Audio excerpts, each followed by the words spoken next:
Bueno, buenos días nuevamente. Vamos a tratar de aprovechar intensamente el tiempo en las próximas tres, que me parece que son las últimas lecciones que nos corresponden. La de hoy, que será sobre hechos ilícitos tributarios, es decir, tanto la parte de multas administrativas como de delitos tributarios.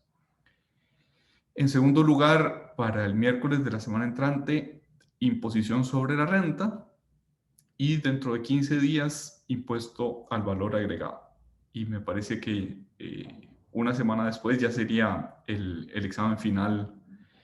Dicho sea de paso, yo no tengo calendarios de exámenes finales. Si alguno de ustedes tuviera ese calendario y me lo puede compartir, se lo agradezco. Eh, Hemos ido viendo como el arco de toda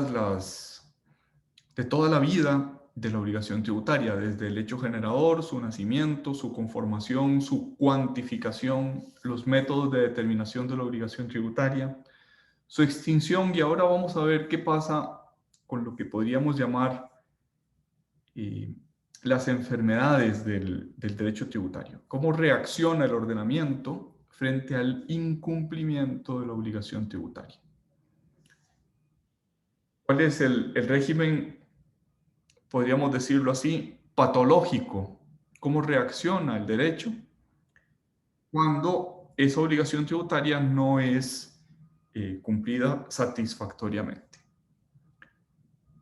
Y esta sección del estudio del derecho tributario tiene sus propias particularidades, tiene sus, eh, dijéramos, sus grandes discusiones sobre qué sí y qué no puede considerarse parte del derecho tributario y qué parte más bien es parte del derecho penal o del derecho administrativo.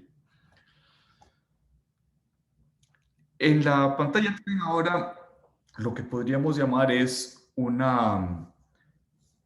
eh, un breve resumen de las reformas al título tercero del Código de Normas y Procedimientos Tributarios en los últimos 25, 26 años.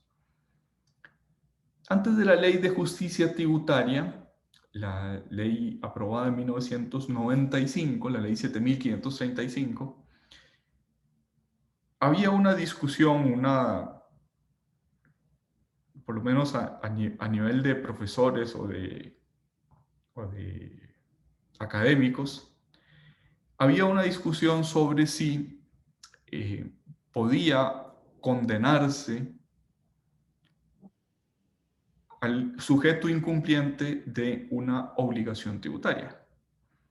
Finalmente decían quienes se oponían a esa concepción, a esa existencia de delitos tributarios, decían, no tiene sentido que si hay una garantía constitucional que impide la prisión por deudas, y siendo la deuda tributaria una deuda, siendo la obligación tributaria una deuda asimilable, lo que toma su naturaleza básicamente de la teoría de las obligaciones del derecho civil, no tiene sentido, decían, que haya prisión por una deuda tributaria. No tiene sentido que haya un sistema penal que reprima el incumplimiento de las deudas tributarias.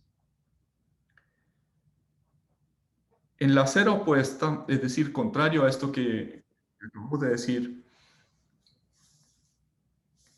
otras personas decían es que la garantía constitucional de que no hay prisión por deudas no aplica en este caso, porque no estamos eh, reprimiendo o no pretendemos reprimir el que incumple la deuda tributaria por el hecho de incumplir la deuda tributaria, sino que es función de la ley reprimir el engaño, reprimir el abuso del derecho, reprimir la,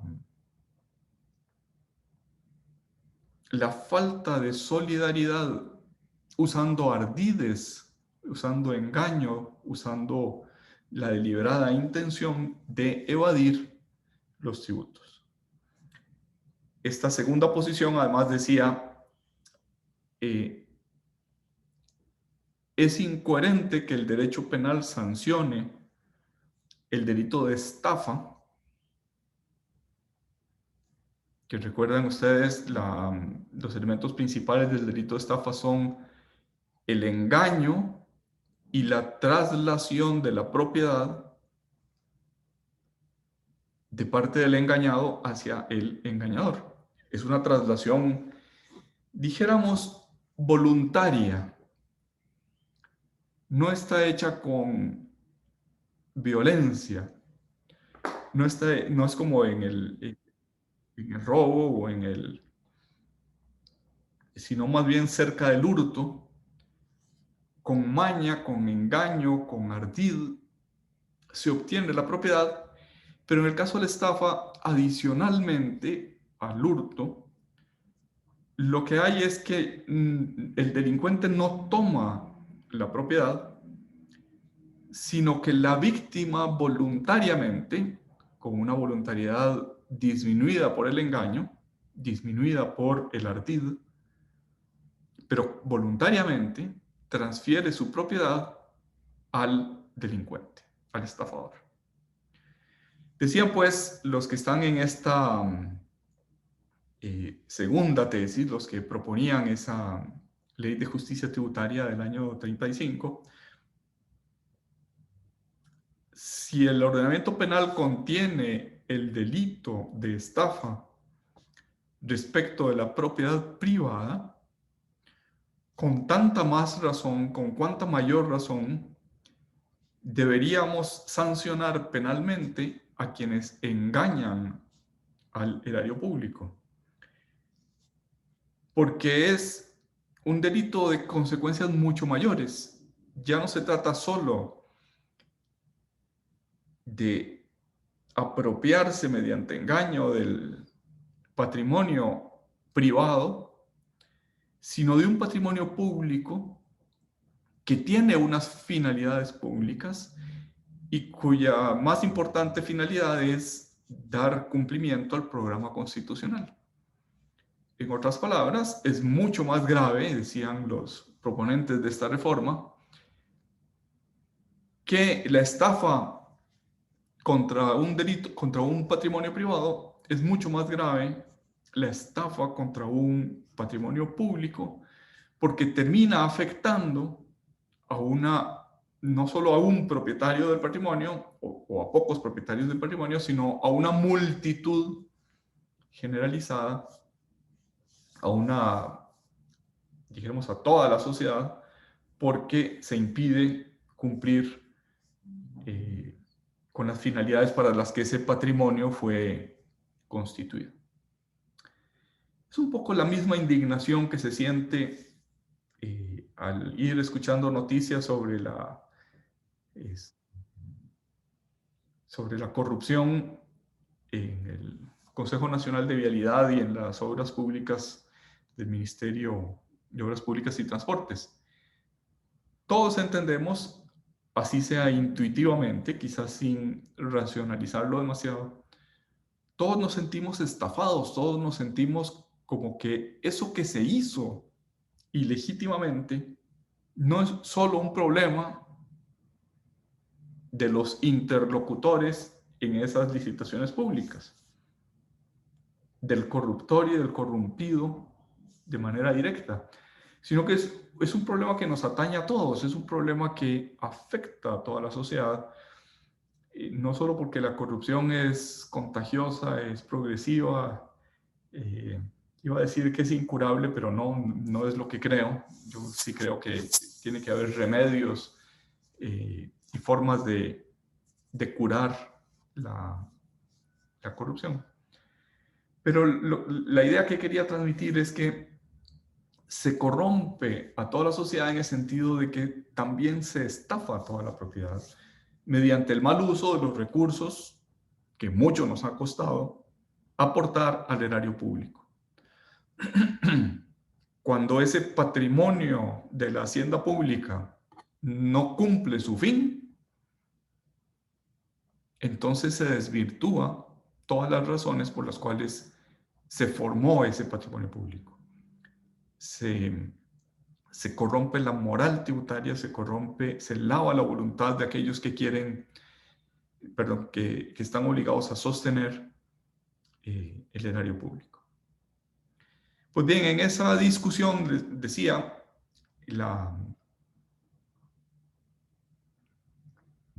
en torno a la Ley de Justicia Tributaria, la Ley 7535 del año 95, se aprobó crear unos delitos tributarios. Y básicamente el delito de fraude a la hacienda pública, de defraudación tributaria, intelectualmente construido en torno al delito de estafa. Podríamos decir, es un delito de estafa reconvertido en fraude tributario. Ese proyecto de ley de justicia tributaria del año 95 dio muy pocos resultados, era impráctico. Muy poquito después se vio claramente que el sistema de sanciones administrativas, de contravenciones administrativas y de delitos tributarios, ese sistema tripartito que contenía la Ley de Justicia Tributaria, era absolutamente impráctico. Que no había verdaderos elementos de distinción entre las sanciones administrativas y las contravenciones administrativas. Y que además había incoherencias muy notables, puesto que se entendía que las contravenciones eran más graves que las sanciones administrativas, y sin embargo, pues en algunos casos había penas menores.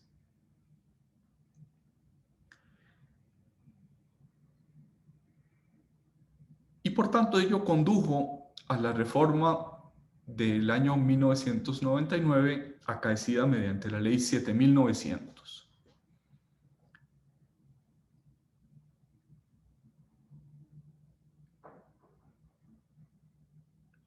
Esta reforma del año 99 corrigió algunos de los problemas de la ley de justicia tributaria y en concreto corrigió el sistema tripartito, convirtiéndolo en un sistema bipartito, un sistema de dos partes, únicamente ilícitos administrativos y delitos penales.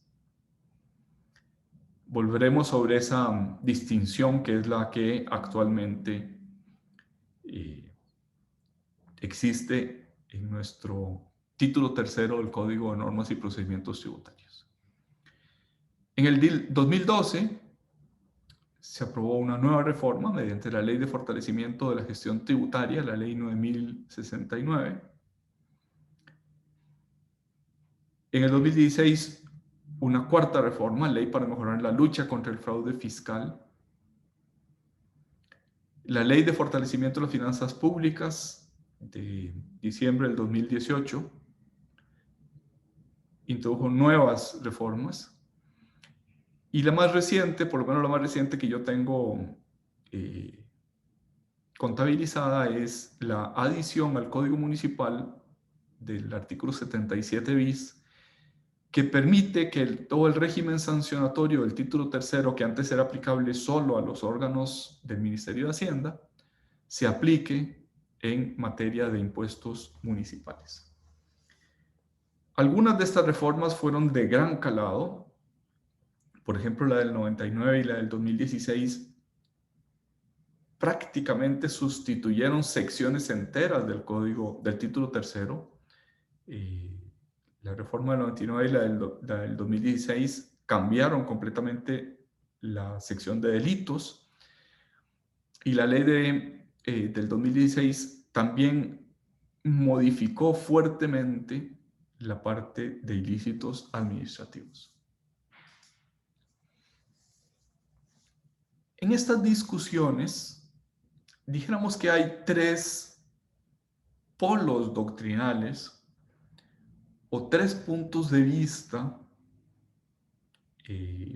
bastante incompatibles entre sí. La teoría penalista, la teoría que dice que todos los ilícitos tributarios son materia penal, y su consecuencia es la aplicación plena de los principios constitucionales que rigen la materia penal. Tendremos ocasión de ver algunos de esos principios y las consecuencias que tiene esta afirmación. Una segunda posición es la que podríamos llamar administrativista o proveniente del derecho administrativo, que reconoce no solo delitos, sino ilícitos de omisión, que son la excepción en materia penal. Existen, pero no están generalizados. Mientras que desde el punto de vista administrativista, los ilícitos de omisión, están mucho más generalizados.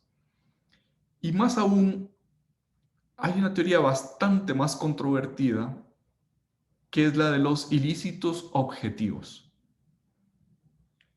Aquella teoría penal de que para que se cometa el ilícito debe haber no solo la parte objetiva, actuar contra legem, violar la prohibición contenida en la ley, sino también hacerlo de manera culposa, dolosa o culposa, con elemento subjetivo de la voluntad.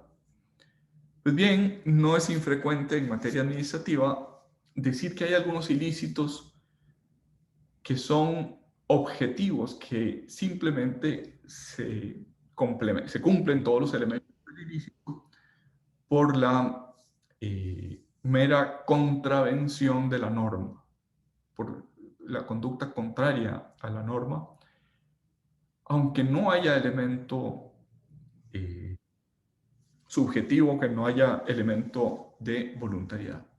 Como les digo, esto es una teoría muy controvertida, no es aceptada ni siquiera por la generalidad de los administrativistas y suele identificarse con regímenes fascistas o regímenes totalitarios de la primera mitad del siglo XX en Europa y de la segunda mitad del siglo XX en América Latina y en el tercer mundo en general. Después, aunque hay que decir que es un cuerpo doctrinal mucho menos fuerte, mucho menos articulado, mucho menos con muchos menos seguidores, hay todavía una teoría tributarista que dice que en los ilícitos tributarios priman los los principios del derecho tributario. ¿Qué quiere esto decir? Que si bien hay elementos penales y si bien hay elementos tomados del derecho administrativo, los tributaristas pretenden que haya una especie de derecho tributario sancionador autónomo, independiente. Como digo, esta teoría, primero, es la más joven, segundo, es la que tiene menos valedores a nivel doctrinal, y tercero, no deja de tener algunas consecuencias negativas que nos hacen dudar de su idoneidad para explicar el fenómeno de los ilícitos tributarios.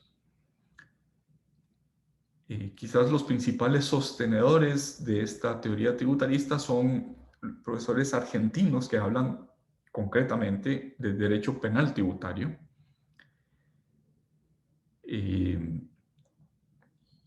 Bueno, pues aunque hay algunos muy respetables entre esos autores, dijéramos que sus argumentos quizás tienen que ver más con el sistema sancionador argentino que con las características más universales del derecho tributario. Y en la discusión sobre cuál de estas teorías es la razonable, dijéramos que hay como dos polos de atracción, una plenamente penalista y otra administrativista, o bien tributarista, pero digamos tributarista con elementos del derecho administrativo.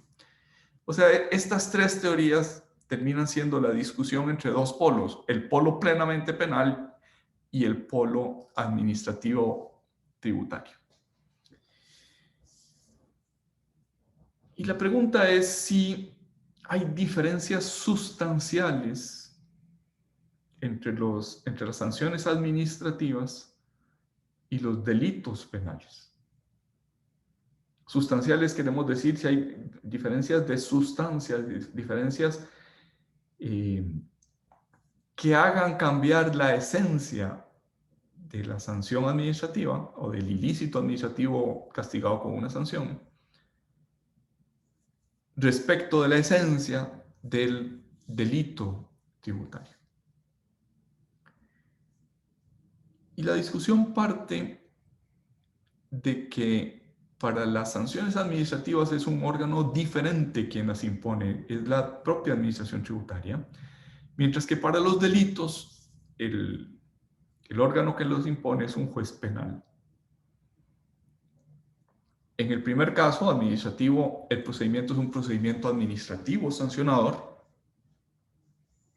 sometido al control de legalidad a los tribunales de lo contencioso administrativo. Mientras que en el segundo caso, la pena es una pena, perdón, el procedimiento es un proceso penal, es un proceso que íntegramente se desarrolla ante los tribunales de la República. En tercer lugar, la pena administrativa normalmente es una pena pecuniaria, una pena de multa.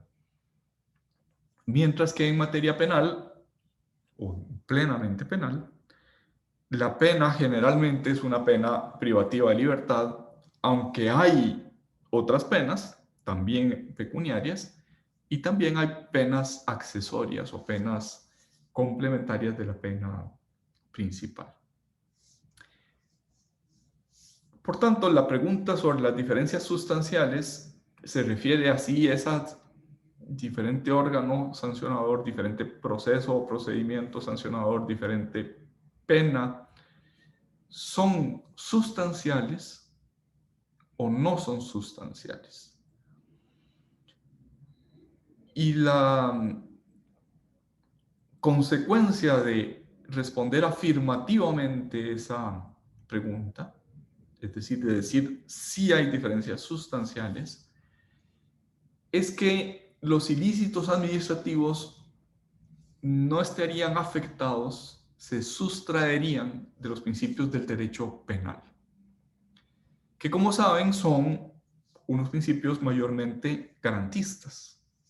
Es decir, al sustraer los ilícitos administrativos del derecho penal, disminuimos las garantías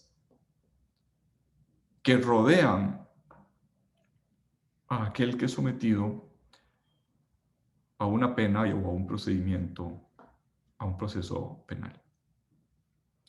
De tal manera que aunque no sea más que estadísticamente, en los regímenes menos democráticos la respuesta ha sido afirmativa, sí hay diferencias. Y en los regímenes más respetuosos del derecho, del Estado de Derecho, la respuesta es negativa. Las diferencias no son sustanciales. No se justifica sustraer, restar, disminuir, exiliar al derecho administrativo sancionador o al derecho tributario sancionador de los principios del derecho penal.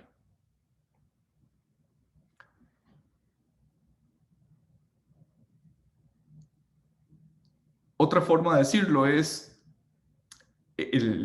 las sanciones administrativas han de ser igualmente respetuosas de las garantías que rodean el ius puniendi, el derecho a castigar por parte del Estado. El ius puniendi es uno y el mismo cuando se ejerce en los tribunales o cuando se ejerce ante un órgano administrativo.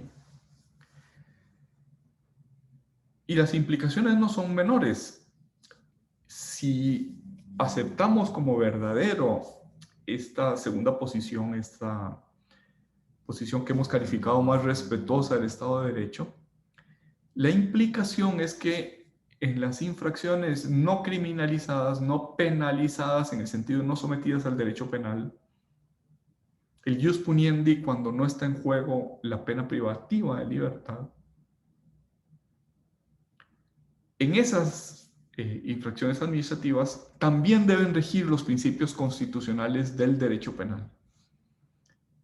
Es decir, la presunción de inocencia, la responsabilidad subjetiva, no objetiva, el principio non bis in idem, el debido proceso, la proporcionalidad de las penas, y podríamos seguir con distintos principios que han de ser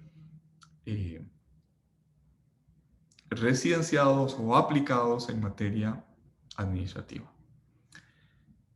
Esa imbricación de los principios constitucionales penales en la materia administrativa sancionadora no es fácil. No está exenta de problemas. Vamos a ver alguno de ellos cuando veamos algunos de estos principios. La ley 7535, la de 1995, fue sometida a una consulta legislativa de constitucionalidad. Esto es, entre el primer y el segundo debate fue enviada a la Sala Constitucional con algunas dudas de los legisladores o algunas acusaciones de los legisladores para que la Sala dijera si era o no conforme con la Constitución política.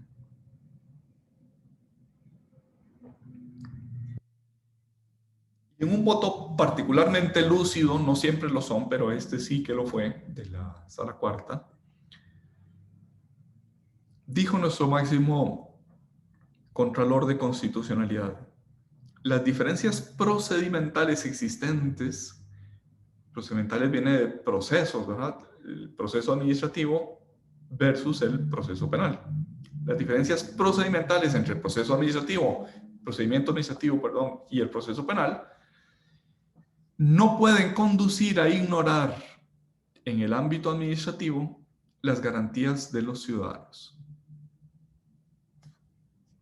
Los principios inspiradores del orden penal son de aplicación con ciertos matices al derecho administrativo sancionador, dado que ambos son manifestaciones del ordenamiento punitivo del Estado. Esa expresión, aplicabilidad, plena aplicación, pero no tan plena porque es con matices,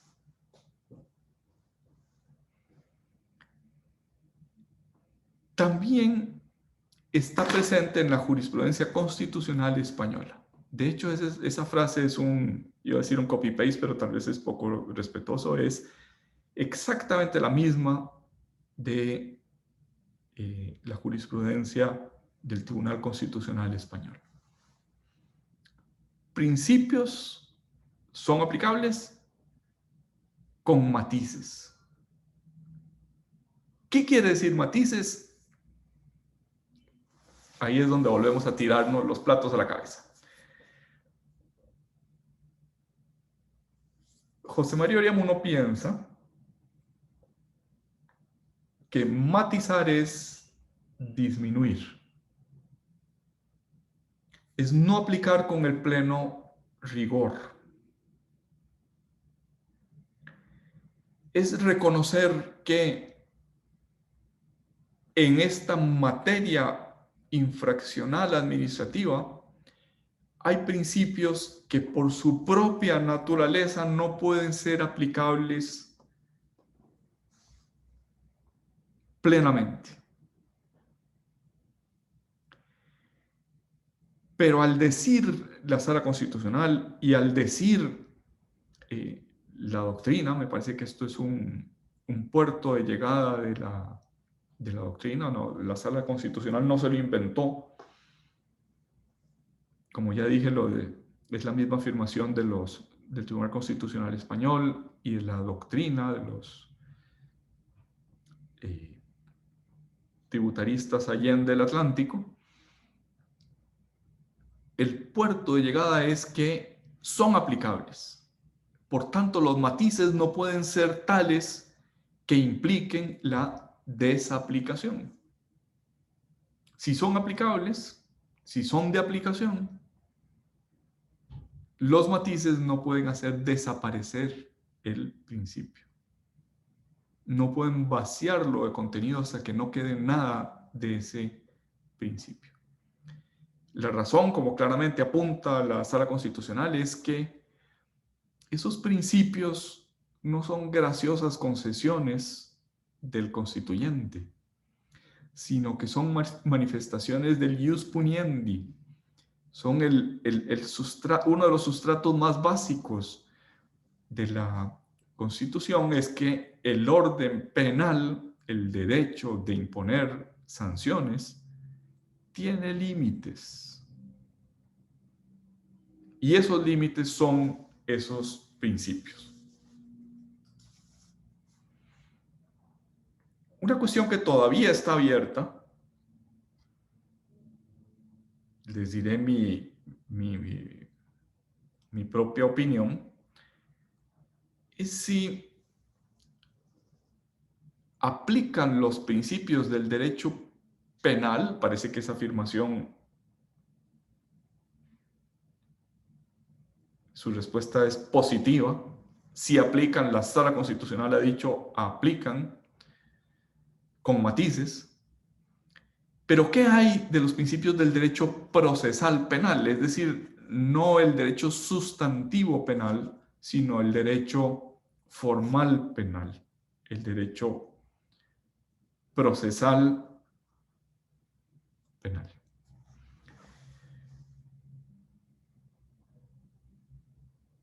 Y la respuesta de la doctrina española, ahí tienen ustedes al profesor Martín Queralt, al profesor Fernando Lozano Serrano, es que sí aplican los principios procesales.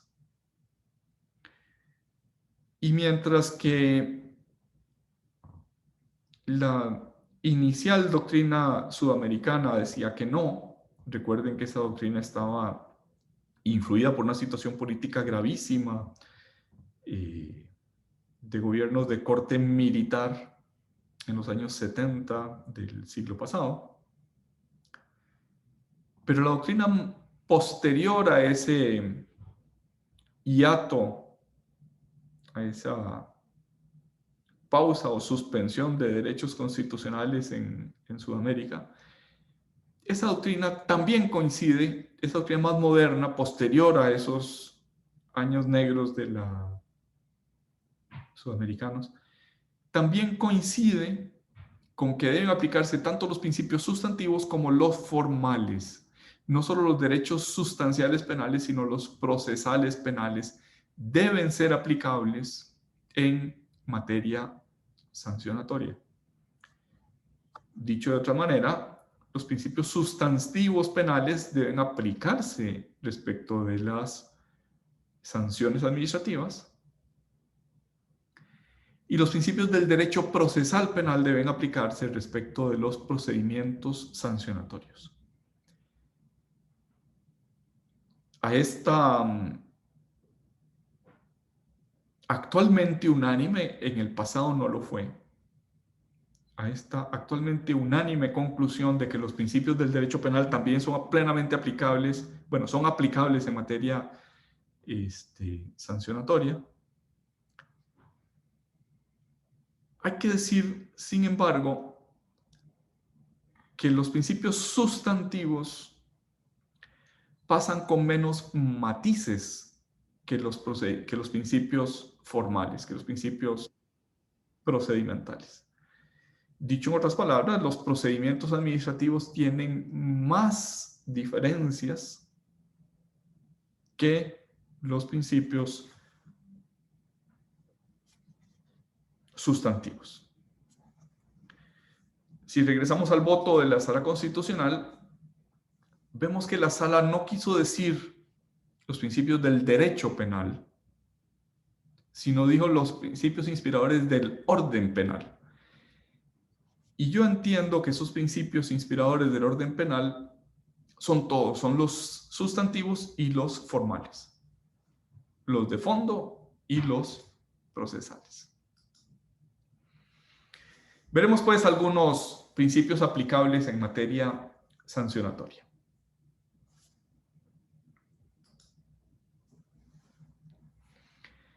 El primero de esos principios es el de legalidad o reserva de ley. Me parece que ese principio aplica sin matices. En otras palabras, el principio de reserva de ley aplica plenamente tanto en materia penal como en materia administrativa sancionadora. Y el reverso de este principio, que es el de tipicidad, que es una consecuencia necesaria del principio de legalidad o reserva de ley, la conducta infractora debe estar esculpida como con un tipo. Recuerden que en materia penal los tipos se toman de la analogía del cuño que se usaba para hacer monedas en el pasado. El tipo o cuño imprimía en metal, delineaba todos los elementos de la conducta a sancionar. De ahí viene la tipicidad. Y como pueden ver, es consecuencia del principio de legalidad. El tipo tiene que estar en la norma aprobada por el Parlamento. La conducta infractora tiene que estar descrita en una norma con carácter de ley. Y la sanción de esa conducta infractora también tiene que estar delimitada en todos sus aspectos por la ley. Por tanto, opino que este principio de legalidad de reserva de ley y su consecuencia, que es el principio de tipicidad, están plenamente o tienen la misma fuerza en el derecho sancionador que en el derecho administrativo tributario. Hay que decir, no obstante, que tanto en materia penal como en materia administrativa, un reto, una especie de rebelión contra esto que podríamos decir era uno de los dogmas acertados del derecho penal, es la existencia de normas penales en blanco. Y quizás no lleguemos a hablar de ellas, si es materia harto controvertida, pero lo que quiero decir es que esa discusión sobre las normas penales en blanco no es exclusiva de la materia tributaria, sino que es idéntica a la discusión que sobre ellas hay en derecho penal, en el derecho penal duro o en el núcleo duro del derecho penal.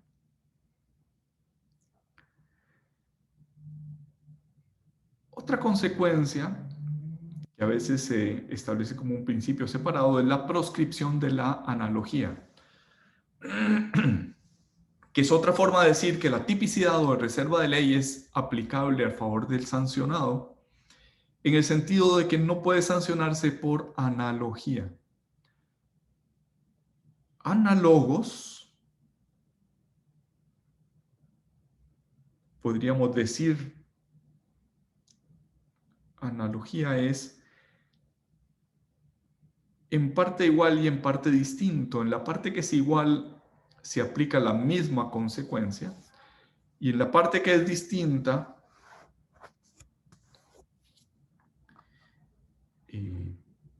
nos permite extender la conclusión de la parte que es igual, porque hay la misma razón, la misma razonamiento Pongamos un ejemplo que tal vez nos ayude a entenderlo mejor.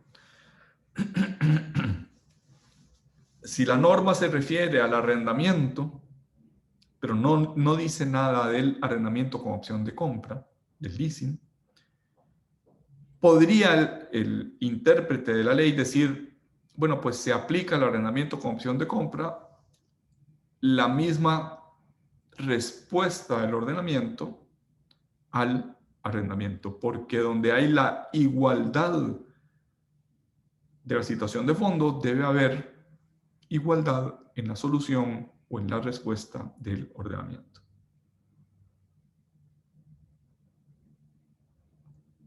Eso es analogía, en parte igual y en parte distinto, y aplicamos la misma situación, la misma respuesta del ordenamiento en la parte que es igual.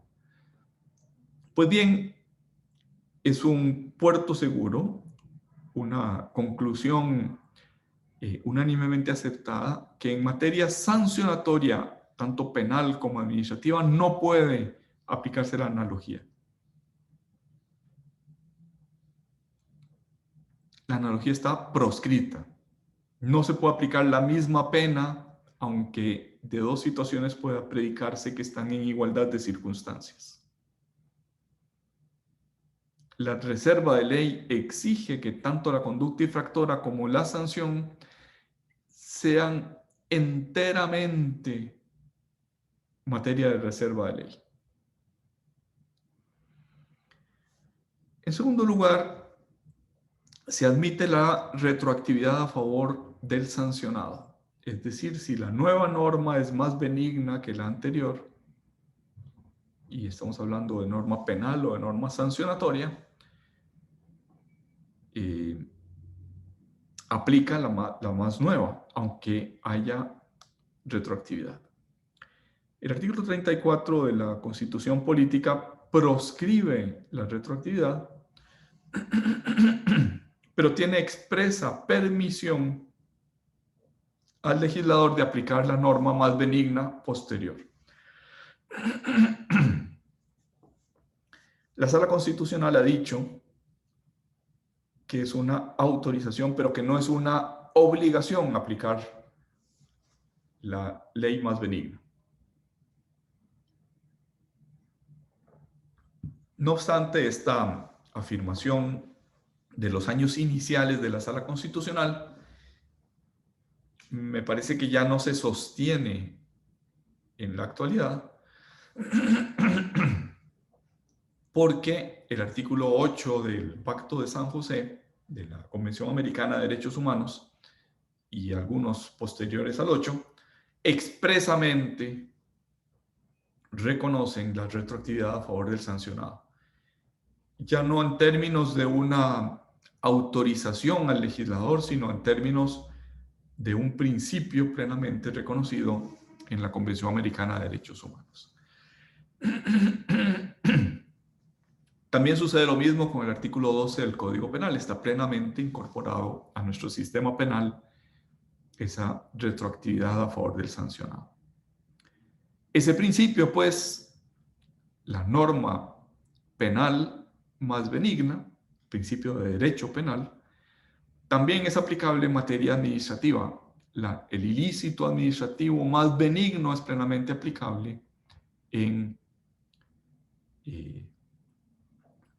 el título tercero del Código de Normas y Procedimientos Tributarios.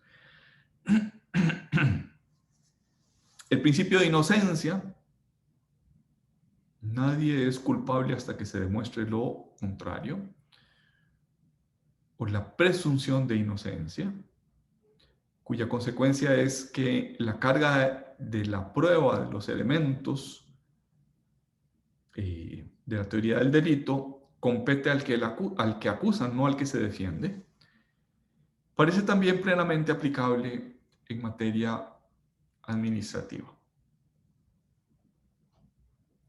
Este principio de inocencia es de los principios más zarandeados, de los principios en la práctica menos respetados en materia de sanciones administrativas. Pero parece que no hay razones de fondo que impidan su plena aplicabilidad. Y lo mismo podemos decir del principio de culpabilidad. Hay que demostrar la intención previamente de imponer una sanción. No se puede imponer la sanción sin demostrar el elemento subjetivo, al menos en su grado mínimo, que es la culpa. También es aplicable el principio de non bis in idem. Me parece que esa M después del nom está mal puesta, es N-O-N. Reconocida en el artículo 42 del Código Penal, y que en este voto de la Sala Constitucional del año 90 se dice es de los que tiene expansión expresa la materia sancionatoria administrativa. Ese principio non bis in idem nos plantea el problema de qué pasa si hay una sanción administrativa impuesta y luego hay una acusación penal.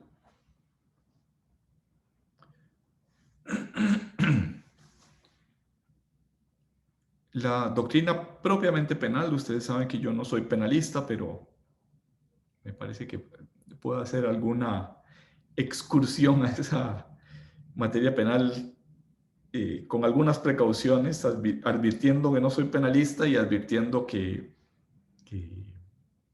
no es mi campo de estudio preferido. Ha dicho que para que se viole el principio non bis in idem, tiene que tratarse de la misma persona, de los mismos hechos y del mismo fundamento o causa para sancionar. Y la parte penal ha hecho una teoría del concurso penal que parece también aplicable, por extensión del principio non bis in idem, parece también aplicable cuando hay concurso de infracciones y que en materia tributaria suele resolverse diciendo que se aplica la sanción más severa, no las dos, se violaría el principio de non bis in idem, porque se estima que en la conducta más grave está subsumida, está absorbida la conducta menos grave, si bien igualmente sancionada.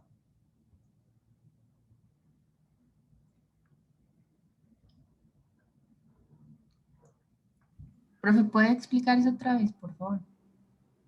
Sí, o sea, el principio reconocido, el principio constitucional, es el de non bis in idem. No puede haber dos sanciones, no puede castigarse dos veces a la misma persona por la misma conducta. En algunos ordenamientos, por ejemplo, ordenamientos como el estadounidense, esto también tiene la consecuencia de que solo puede ser juzgada una vez por la misma conducta una persona. No puede juzgarse dos veces. En los sistemas más bien latinos como el nuestro, no se extiende a la parte procesal, sino que es un principio sustancial. La misma conducta no puede ser sancionada más de una vez. ¿Y cómo se sabe si esa conducta es sancionada solo una vez? Bueno, hay tres requisitos, dice la doctrina. Que se trate de la misma persona, del mismo sujeto que comete la conducta a sancionar. Mismo sujeto, mismos hechos. Y añade la doctrina penal el mismo fundamento o causa para sancionar. Por tanto, se violaría el principio de non bis in idem si se sanciona la misma conducta administrativamente y penalmente.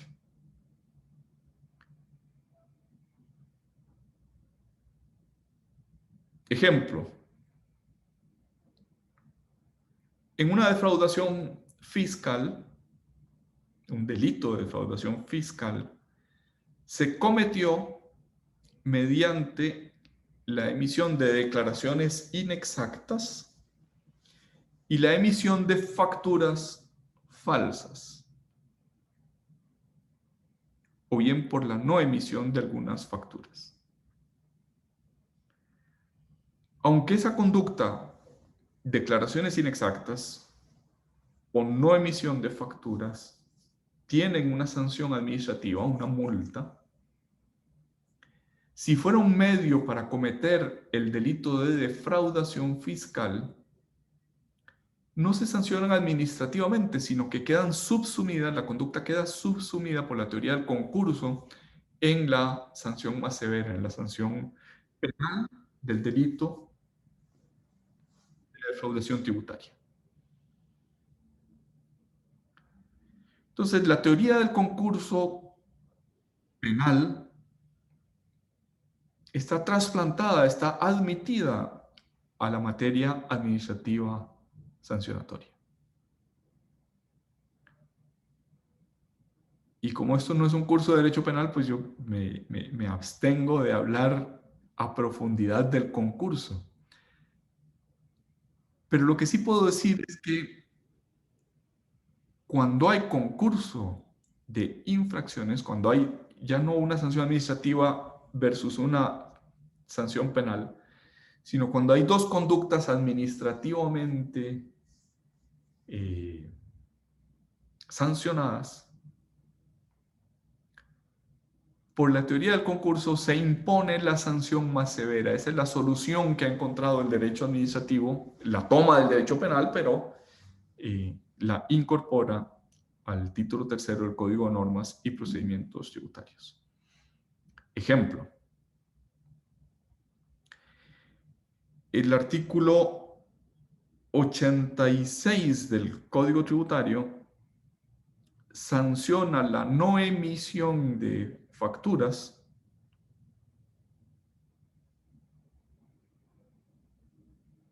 perdón, no es el 86, es el 70 y pico, sanciona la no emisión de facturas con una multa. Y el 86 dice que cuando hay reincidencia en la no emisión de facturas, se aplica la sanción del cierre del negocio. Por tanto, la segunda vez que se comete la infracción de no emitir la factura,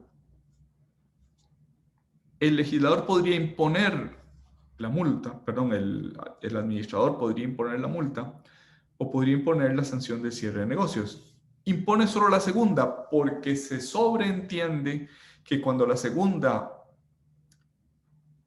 dice reincidencia, se sobreentiende que la segunda conducta sancionada administrativamente ya no lo es por el ilícito de no emisión de facturas, sino por el ilícito de no emisión de facturas reincidente, que ya no se sanciona con multa, sino que se sanciona con el cierre del administrativo del negocio.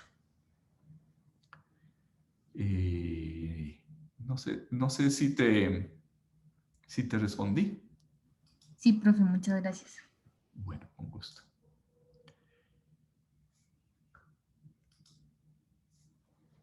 El principio de no autoincriminación, nadie está obligado a declarar contra sí mismo, parece plenamente aplicable en materia, bueno, plenamente no, parece aplicable en materia administrativa sancionadora, y sin embargo, también es claro que compite, que pugna, que está en contradicción con los deberes informativos que tiene el contribuyente. Dicho en otras palabras, mientras que en el derecho penal es una garantía muy fuerte, no estoy obligado a declarar contra mí mismo, a acusarme. En materia tributaria es lo cierto que el contribuyente es el que debe presentar la declaración y el que debe soportar la fiscalización, y que la administración puede requerirle, hacerle requerimientos de información. Y sería muy raro que la administración tributaria le diga al contribuyente, mire, explíqueme estas facturas, que el contribuyente sabe que son falsas, y el contribuyente le diga, no se las explico en uso de la garantía de no autoinculpación. Eso es, el que se excusa se acusa, es prácticamente como decir, reconocer, no te puedo dar la explicación porque implicaría incriminarme. Yo me imagino que del otro lado el auditor fiscal plenamente se metería de cabeza a investigar aquello que el contribuyente le dice, no te lo explico porque no estoy obligado a acusarme, no estoy obligado a autoinculparme. De tal manera que quizás ahí sí hay un matiz importante, una disminución importante en el derecho tributario respecto del derecho penal. El principio de insignificancia,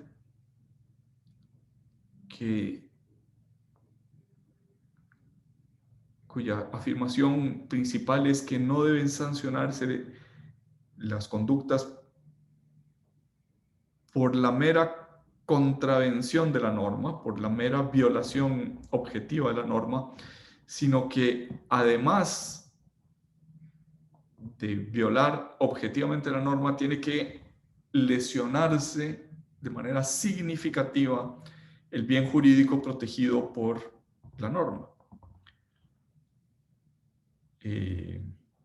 Profe, Sí, sinceramente no comprendí muy bien la distinción que hizo entre el derecho penal y el derecho sancionatorio, bueno, en materia tributaria, cuando estaba explicando el principio anterior, el de no autoincriminación. Es que lo sentí como realmente muy similar, entonces no sé si me lo podría volver a explicar. sí, con mucho gusto. ¿Quién eras? Cristian, ¿es el que preguntaba o no? Sí, profe. Con mucho gusto, Cristian. Gracias. Comienzo advirtiendo que este principio de no autoincriminación es objeto de muchísima discusión, o sea, no es para nada pacífico.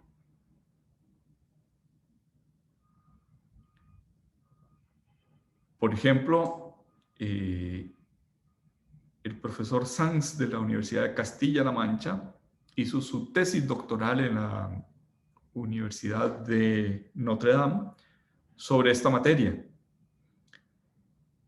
Y desde entonces, desde que hizo su tesis doctoral, ha escrito 3 libros sobre ese principio de no autoincriminación y sobre la jurisprudencia del Tribunal Europeo de Derechos Humanos que se refiere a este principio. O sea, comienzo diciendo, no es para nada pacífico.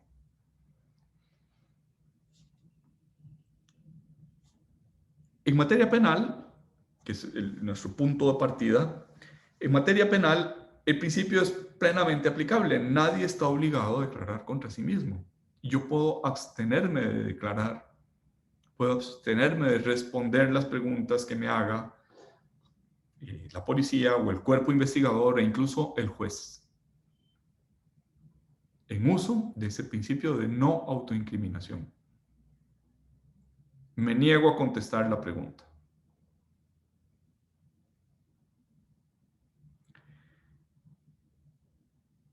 El problema es que en materia tributaria,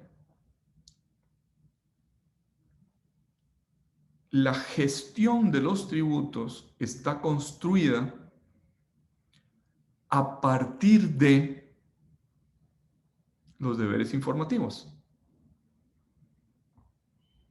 Yo estoy obligado a presentar declaraciones. Por ejemplo, una vez al año estoy obligado a presentar la declaración de impuestos sobre la renta. Y la administración tiene derecho a preguntarme, a fiscalizar, tiene derecho a que yo le muestre mis documentos, mi contabilidad, y no solo a examinarla, sino a preguntarme sobre esa contabilidad. Por supuesto que hay algunos ejemplos que serían verdaderamente burdos. O sea, si yo en la contabilidad tengo un renglón que dice sobornos a la autoridad y la administración me pregunta, bueno, ¿y qué es este renglón de sobornos a la autoridad? Pues ahí estaría autoinculpándome. Pero en la práctica es mucho más complejo.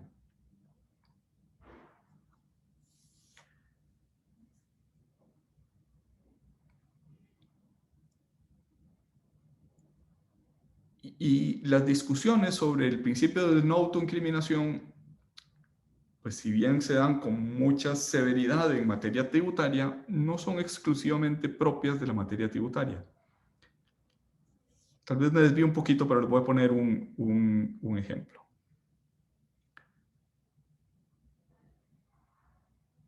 Es prohibido conducir bajo los efectos del alcohol. Hay una pena, una sanción que se impone por conducir un automóvil bajo los efectos del alcohol. Después de un determinado grado de alcohol en sangre, me pueden quitar la licencia, me pueden imponer la multa, me pueden, dependiendo de la gravedad, me pueden incluso imponer una sanción penal.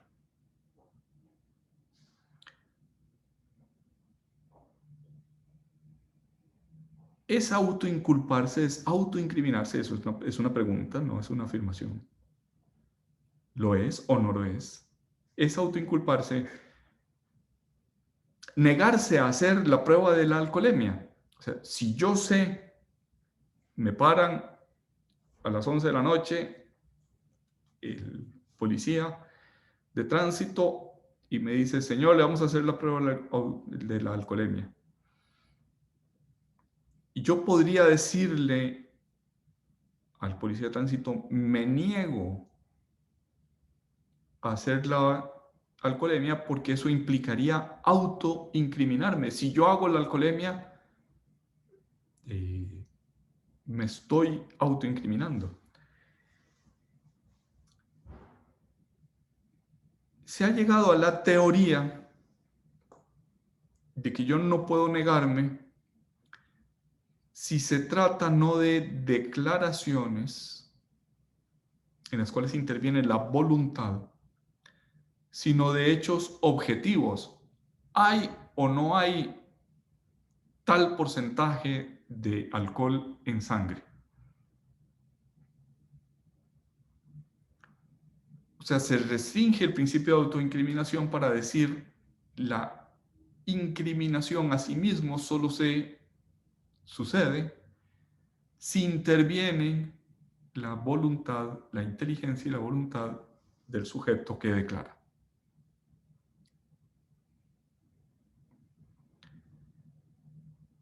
No se viola ese principio de no autoincriminación si lo que se pide son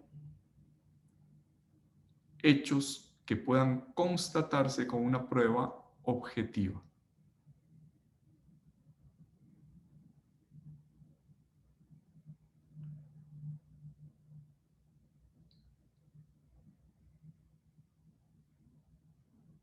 Trasladando esto que les acabo de explicar a la materia tributaria,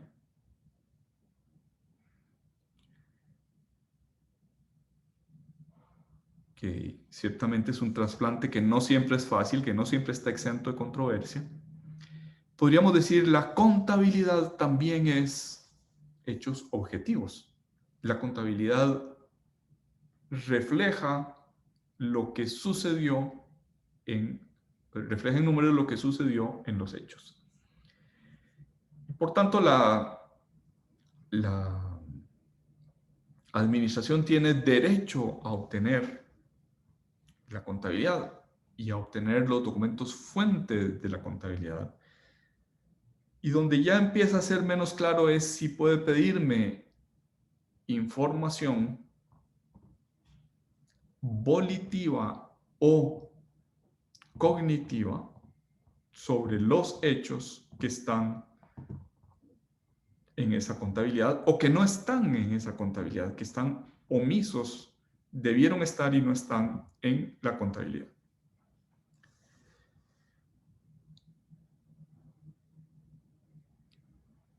Les voy a poner un ejemplo que tal vez a veces los ejemplos explican más que 1000 palabras.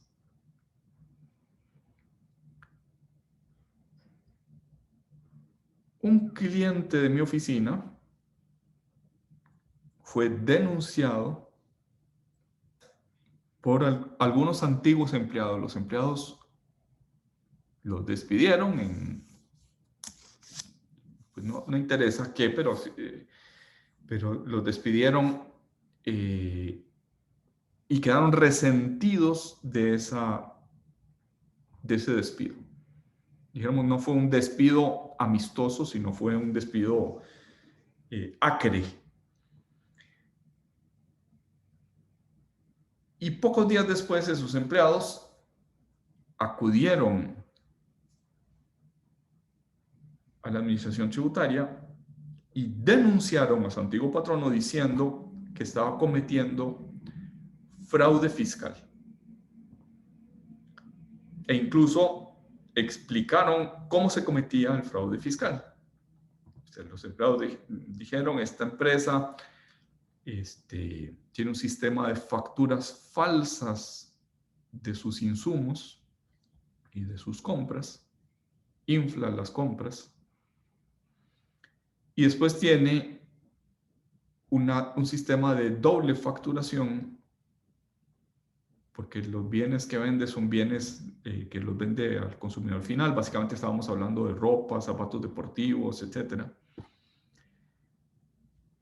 Y por tanto, hay una doble contabilidad. El sistema informático de emisión de las facturas está estatuido para que en lugar de emitir una sola factura, emite 2 facturas. La que se le entrega al cliente, al que pagó, y la que va al sistema contable. Esta segunda factura que va al sistema contable, en promedio, decían los denunciantes, tiene un 30% menos del valor. Digamos, vendí unas zapatillas Nike, la empresa vendió unas zapatillas Nike en 100, se le entrega al que las compró una factura por 100, pero a la contabilidad va una factura con el mismo número de inventario, con la misma zapatilla, que en lugar de decir 100 dice 70. Entonces, la combinación de que hay facturas falsas para importar esa zapatilla, hay una factura que aunque costó 50, dice costó 65. Hay una factura falsa de importación que eleva los costos, más una factura falsa de la salida del inventario que refleja menos que el valor. Y con esa doble facturación falsa,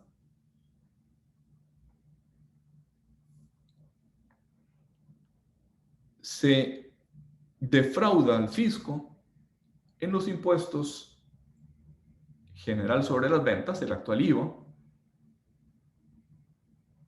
Se paga mucho menos impuesto, y en el impuesto sobre la renta se paga mucho menos impuesto sobre la renta, puesto que el margen entre las facturas de costo y las facturas de venta es mucho menor. La administración tributaria le dio crédito a esa denuncia y le pidió autorización a un juez y secuestró las computadoras, los sistemas contables, las facturas. Hizo un secuestro, podríamos decir, masivo de todos los elementos que pudieran llegar a servirle para su investigación penal, y lo acusó penalmente. Sin embargo, este cliente estaba constituido por varias sociedades. Dicho en otras palabras, no era una sola sociedad, sino que eran varias sociedades. Y en algunas de esas sociedades, el monto supuestamente defraudado no alcanzaba para superar el umbral penal, el límite mínimo penal. Por tanto, respecto de estas sociedades, no podía haber acusación penal, sino que había solo acusación administrativa. ¿Se entiende, Cristian, cómo los presupuestos, lo que llevo dicho hasta ahorita? Sí. Perfecto, profe, muchísimas gracias. Ahora sí me quedó súper claro. No, si todavía no he dado la explicación, es solo el prolegómeno. No, pero profe, es que sí me quedó claro porque ya le comprendí la distinción que usted hizo al inicio en relación con lo que ya me había comentado. O sea, lo que hice fue pegar ya todo en total y yo siento que me resolvió la situación, sinceramente. Bueno, pero O sea, Pero sigue con el ejemplo, profe. pero siga con el ejemplo, sí, si usted quiere, siga con el ejemplo, pero ya yo le había comprendido bien en completo, digamos. Ok. Entonces, respecto de estas infracciones administrativas, perdón, de estas sociedades que no llegaban al límite penal, la administración inició un proceso de fiscalización, una fiscalización plenamente administrativa. Y le dijo, requerimiento de información número 1, presénteme tales, cuales y tales otras cosas en el plazo de 10 días. Y la empresa le contesta diciendo, miren, no se los puedo entregar. En primer lugar, porque no los tengo. Están secuestrados. Usted presentó una denuncia y el juez le dio curso a la denuncia y yo no tengo esa contabilidad, no tengo sus documentos fuentes, no puedo darle esa información. La tiene usted. La secuestró el juez, pero está en depósito de los auditores de la administración tributaria. En primer lugar. Y en segundo lugar, aunque la tuviera, nadie está obligado a autoincriminarse. Usted me está acusando penalmente. Usted presentó, bueno, acusando o no, usted presentó una denuncia que dice que yo cometí un ilícito y por tanto yo no estoy obligado a declarar contra mí mismo. Pues bien, el argumento no le pareció a la administración, impuso la multa, lo recurrimos en sede administrativa, el Tribunal Fiscal lo confirmó y lo confirmó también el Tribunal de lo Contencioso Administrativo, es decir, perdimos en regla, en todas las sedes perdimos con ese argumento de que nadie está obligado a autoincriminarse y también con el argumento de que nadie está obligado a cumplir lo imposible, o sea, si la contabilidad de los papeles están en manos de la administración, usted no me puede requerir que yo elabore sobre esos documentos y sobre esa materia secuestrada. Y cuando interpuse casación contra esa sentencia administrativa, me dijeron, pues contra esta sentencia de lo contencioso administrativo no fue admitida la casación porque no superaba la cuantía que entonces se exigía para que el recurso de casación fuera procedente.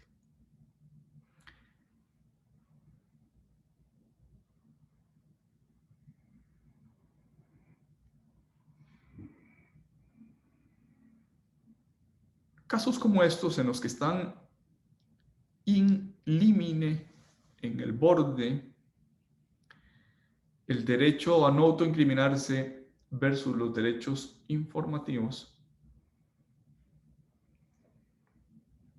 han sido llevados a los tribunales, al Tribunal Europeo de Derechos Humanos.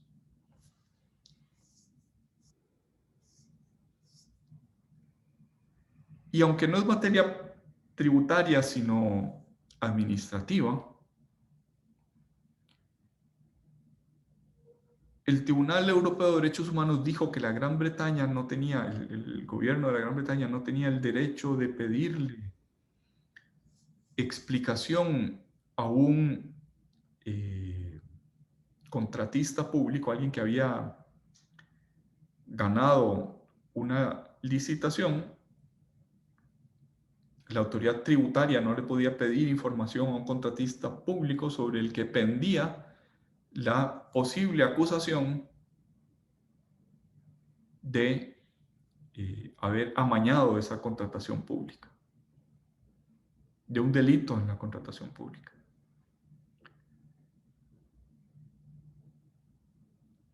Y un poco lo que dijo el Tribunal de Estrasburgo fue: el auditor fiscal le puede pedir información al contribuyente, pero una vez que que el auditor fiscal llega a la convicción de que podría estar, no de que está, sino de que podría estar en presencia de un ilícito, de un delito, debe advertirle al contribuyente de la existencia de ese posible delito para que él pueda ejercer su derecho a no autoincriminarse. En otras palabras, el auditor fiscal puede pedir y está obligado al contribuyente a proporcionar la información. Pero si el auditor fiscal llega a la convicción interna, al convencimiento de que podría haber un ilícito penal, está obligado a advertirle para que él pueda, el informante pueda ejercer su derecho a la no autoincriminación. Si no le advierte, es nula la información que obtenga por la exigencia de ese requisito de información. Pues en teoría está muy lindo, pero en la práctica, ¿cuándo se dice, cuándo se puede decir objetivamente que el fiscalizador llegó a un convencimiento interno, a la convicción interna? En la práctica, cuando ya pidió toda la información que es útil. En la práctica, yo no me puedo negar a proporcionar esa información si no me advierten y me van a advertir al final, cuando ya no sirve de nada ese derecho a no autoincriminar. Como digo, no es materia fácil. Como digo, los autores se tiran los platos a la cabeza con este principio de no autoincriminación. Y ya ven que en un proceso contencioso administrativo no obtuve ningún resultado útil en la alegación de ese principio de no autoincriminación.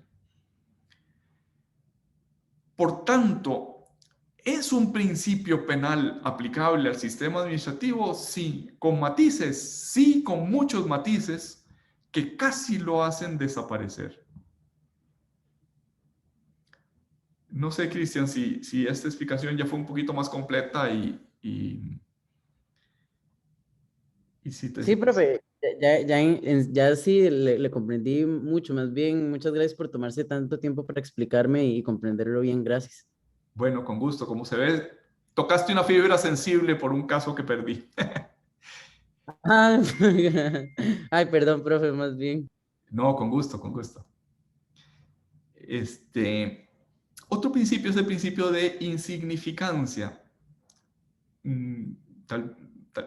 Nada más voy a decir que además de la culpabilidad, elemento subjetivo, de la tipicidad, elemento objetivo, los autores suelen decir que el bien jurídico tutelado por la norma debe ser lesionado significativamente. El Estado no castiga porque sí. Más adelante, cuando veamos las sanciones de cierre de negocios, hablaremos un poquito más de este principio de insignificancia. Pero un ejemplo de otra materia tal vez puede ilustrarnos qué queremos decir. Regresaba a mi casa un día a las 10 de la noche después de dar un curso Llegué al semáforo, estaba en rojo, vi a derecha e izquierda, no venía nadie y pasé el semáforo en rojo. Y apenas había terminado cuando sonó la sirena de la policía, que yo no había visto, que estaba cerca, y me impusieron la multa por violar la luz roja, por violar la norma que impide cruzar el semáforo en rojo. Y yo le decía al policía, pero mire, me acerqué y vi, no había nadie. Es que no importa que usted se haya acercado y haya visto, sí, lo único que importa es que usted violó la norma que dice que no hay que pasar el semáforo en rojo. Pero mire, dentro de 3 minutos, a las 10:15, los semáforos se apagan. Sí, pero usted pasó 3 minutos antes de que se apagaran. Entonces, la discusión en el fondo era sobre si había violado la norma. No, estaba claro que había pasado en rojo. La discusión era si había lesionado significativamente el bien jurídico tutelado por la norma de prohibición, que es la vida humana.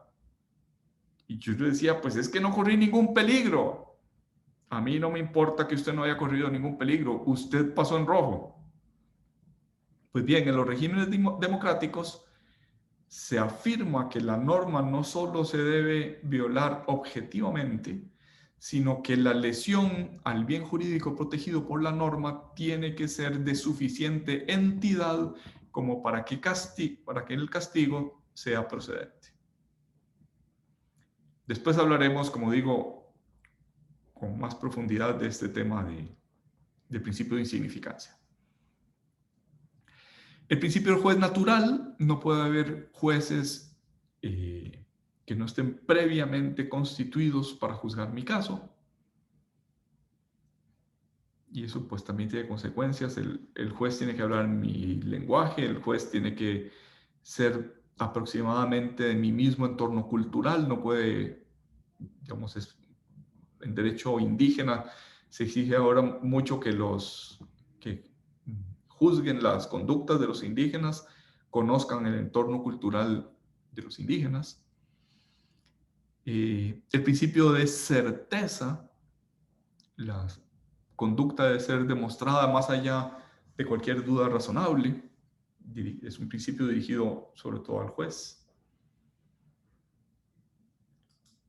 Son principios, estos últimos, los de esta filmina, en los que hay un poquito más de matiz, un poquito más de tolerancia, en el sentido de que su trasplante no es sin adecuación a la materia tributaria.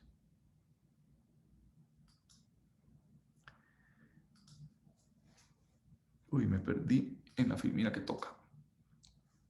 En Argentina se utiliza mucho la expresión derecho penal tributario, que trata tanto las infracciones administrativas como los delitos.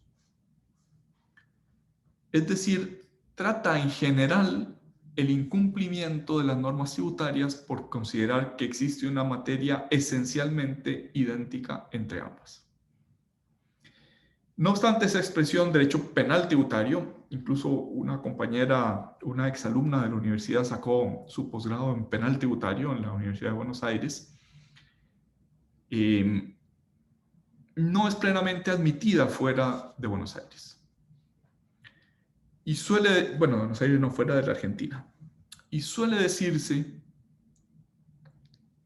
que lleva la materia sancionatoria excesivamente al campo penal. Eso tiene la ventaja de que los principios garantistas son aplicables o son más aplicables a la materia administrativa, pero tiene la desventaja de que en la práctica, aunque teóricamente serían más aplicables, en la práctica lo que se hace es que se le echa agua a la sopa, son principios menos exigentes a la hora de imponer sanciones administrativas. Lo que sí parece importante de esta teoría o rescatable de esta teoría es que la determinación del tributo y la determinación de las infracciones administrativas y por tanto la consecuencia que es la imposición de la sanción debe ser procesos separados. El proceso de determinación del tributo, por ejemplo, vimos en una lección anterior que se admiten las presunciones, no es aplicable en la imposición de sanciones, en donde las presunciones entrarían en colisión con la presunción de inocencia. Bien, vamos a hacer una pausa de unos 15 minutos en este momento. Nos vemos faltando 15 para las 9.